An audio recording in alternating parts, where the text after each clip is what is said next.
Bila jin yang ada tubuh pada seorang tak boleh keluar, mestilah kita pastikan apa sebab.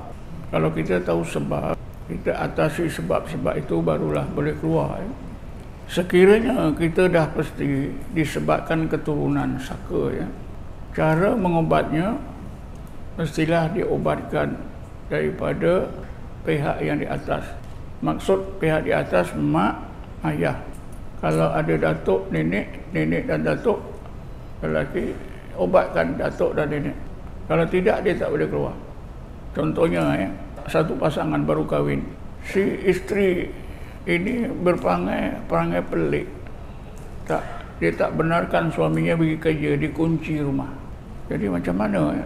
Jadi suaminya bawa ke saya, obatkan jin dalam badan tak boleh keluar. Didatangkanlah pak mertua, mak mertua. Saya ubatkan juga pak mertua juga tak sembuh. Akhirnya saya minta supaya datuk dan nenek didatangkan daripada Melaka. Bila saya rawat, rupanya masalah itu daripada datuk lelaki. Datuk lelaki itu dia memang belajar macam-macam ilmu. Bila saya keluarkan jin daripada datuk lelaki itu, barulah masalah isteri muda ni selesai. Itu satu.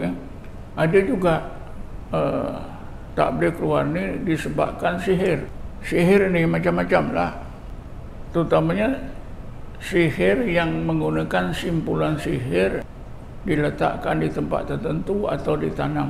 Itu caranya mestilah kita musnahkan simpulan sihir itu. Tapi kita tak tahu di mana letaknya simpulan sihir itu, disorokkan di mana. Kita tak tahu. Di sinilah kalau kita boleh berdialog dengan jin di dalam badan itu, baru kita boleh musnahkan. Contohnya, seorang pesakit daripada Melaka, bila saya obatkan, saya dapat berdialog dengan jin dalam tu. Ini awak ni Harun ni, nama dia Harun ni saya sebut. Pesakit ni sakit engkau masuk dalam tubuh. Siapa suruh? Jin tu cakap sipulan-sipulan. Dengan cara apa? Dia tanam barang. Di mana? Keliling rumah. Satu lagi di depan kedai. Orang ni ada kedai runcit. Boleh tak awak tunjukkan di mana dia tanam? Boleh. Saya pergilah ke rumah pesakit itu. Ketika di rumah pesakit itu, ada kaedah, tuan-tuan. Kita nak jadikan orang kena sihir itu dia jadi lupa. Kita boleh berdialog dengan jin dalam. Caranya apa? Pegang kuat-kuat dekat leher, tangkap kuat-kuat. Kalau perlu ketuk-ketuk sikit. Bila kita tangkap kuat-kuat, pegang kuat-kuat, orang ini akan jadi terasuk. Kita berdialog dengan jin.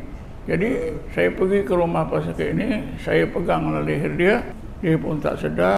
Saya bercakaplah dengan jin itu, engkau dah janji engkau nak tunjuk di mana engkau tanam barang. Dia tunjuklah 6 tempat di keliling rumah, 3 tempat depan kedai.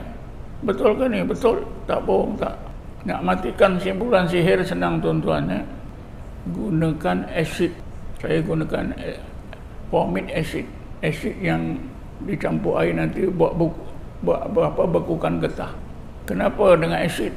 Kerana tubuh jin itu dia macam angin. Apabila tersentuh tubuh jin ini dengan asid yang lebih keras, maka tubuh jin ini akan meledak, akan mati jin itu. Sebab itulah saya gunakan asid. Kalau di dalam dewan ini ada jin, kita spray dengan formic acid. Bukan saja kita lari, jin-jin itu boleh mati kalau tersentuh. Ini rahsia, tapi kita manusia tak tahu. Kita racun rumput di dalam kebun, bukan saja rumput mati, jin-jin di situ semua mati. Anak-anak jin, bapa jin itu semua mati. Kita tak tahu. Tapi itulah. Dari mana saya dapat kaedah ni? Daripada hadis Nabi. Apa yang Nabi buat? Kadang Nabi menggunakan bahan yang masin, bahan yang masam. Lagi masin, lagi masam, lagi baik untuk merawat pesakit yang dirasuk oleh jin. Jadi begitulah mesti kita tahu apa sebab. Kadang-kadang susah ni disebabkan apa? Dulu arwah ayah buat pagar rumah. Anak cucu tak tahu. ayah dah meninggal, mak dah meninggal, rumah diduduki oleh cucu. Rumah itu dipagar dengan pagar rumah. Pagar rumah ini juga jenis sihir. Selagi pagar rumah itu tak dibuang, dia tak boleh keluar. Contohnya, seorang ustaz. Ustaz ni pelajar daripada Azhar, dapat BA dalam syariah, menjadi guru di sekolah menengah, guru agama. Dia sakit, dia kata jumpa saya sudah 2 tahun, sakit dada, ulu hati. Doktor dah bingung doktor. Bila jumpa saya dah biasa. Saya tanyalah ustaz ni, ustaz ada buat pagar-pagar rumah? Apa pagar rumah? Dia tanya. Memang dia tak tahu lah. Ustaz muda, pagar rumah ni misalnya panggil seorang, tanam barang, kadang-kadang tarik besi, kadang-kadang serbuk emas, kadang-kadang apa-apalah, dengan tujuan untuk jaga rumah. Dia kata, oh ada, tapi bukan kayu, bukan emas, paku 4 batang saya tanam 4 penjuru rumah. Paku tu dari mana? Kawan-kawan juga, kawan-kawan dia belajar azhar juga. Apa tujuan? Untuk jaga rumah. Astagfirullah, kata saya. Ustaz dah belajar azhar, paku pula jaga rumah. Allah kat mana ustaz? Dia terperanjat juga. Sekarang kata saya macam ni, balik cabut paku tu. Macam mana dah 2 tahun, dia kata. Senang saja, ambil saja, tarik tempat yang ustaz tanam tu, insya-Allah tersangkut kepala paku tu, nanti jumpalah.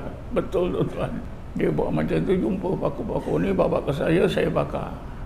Selesai. Serta merta sakitnya selesai. Selagi paku tu tak dibuang, sampailah dia mati. Ini sebabnya. Kadang-kadang kita tak sangka. Seorang akauntan bank negara, umur dalam 45-40, belum 50 lah.